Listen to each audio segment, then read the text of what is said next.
All right, let's get into it. We're talking about Martin Luther King Jr., truly one of the most important figures of the last century. But we're going to go deeper than the man you think you know. We're going to look at the architect behind the dream. You know, his legacy is so huge, it often gets boiled down to just one single powerful phrase. It's a phrase that just echoes in our history books, a symbol for hope, a call for something better. That's it. Those 4 words, spoken on the steps of the Lincoln Memorial, literally changed the world. And they're the perfect entry point for understanding his work.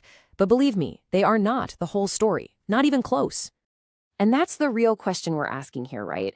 Because a dream, well, that's a vision. But a blueprint? That's a plan. How did King actually design and build a movement powerful enough to shake the conscience of an entire nation? That's what we're about to unpack. So, first things first. We have to look past that one famous speech to see the incredibly complex and strategic person who delivered it. Yeah, there's this major split in how we remember him. On one side, you've got the safe, comfortable icon, the peaceful dreamer. But the reality?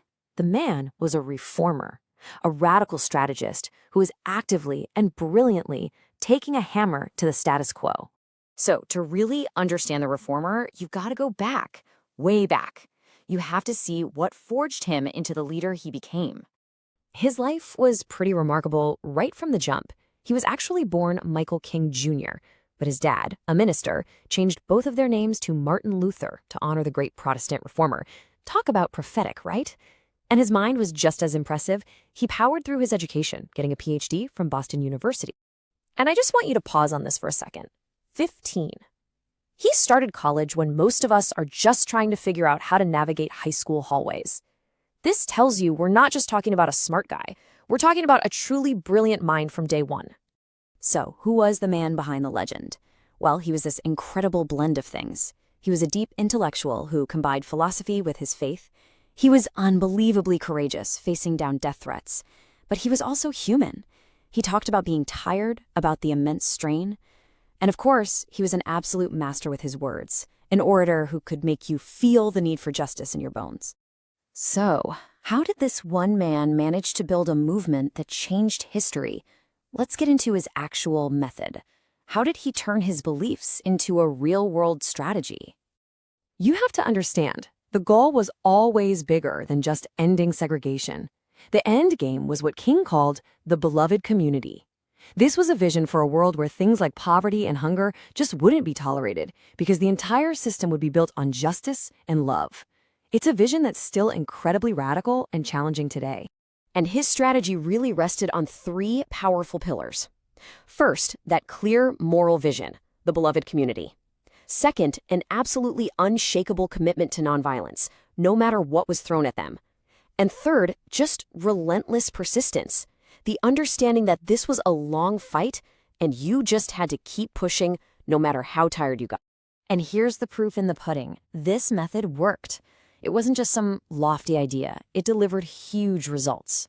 From the Montgomery bus boycott that put him on the map to the landmark Civil Rights and Voting Rights Acts, this strategy literally rewrote the laws of the United States. Now, let's talk about the tool he used to share that vision, his powerful, unforgettable, and masterfully crafted message. This is the absolute heart of the dream. It's so simple, but it's a profound moral challenge. He was holding a mirror up to the nation and saying, "Live up to the ideals you say you believe in." It framed the whole struggle as a battle for America's very soul. And then there's this, written on scraps of newspaper from a jail cell. This line shows his incredible intellect. He's arguing that we're all connected, that none of us can afford to be a bystander. He just completely dismantled the full argument that people should just wait for a better time for justice. But his message didn't just stop with civil rights. As he got older, he became even more radical. He started zooming out, looking at the bigger systems that he believed were holding all of humanity back. And he boiled it down to these giant triplets: racism, extreme materialism, and militarism.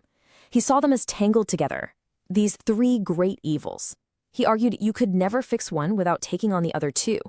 To him, fighting for racial justice also meant fighting against poverty and endless war. This was a hugely controversial idea back then, and honestly, it's a critique that still hits hard today. Just think about this for a second. At 35 years old, he won the Nobel Peace Prize. the youngest person ever at the time.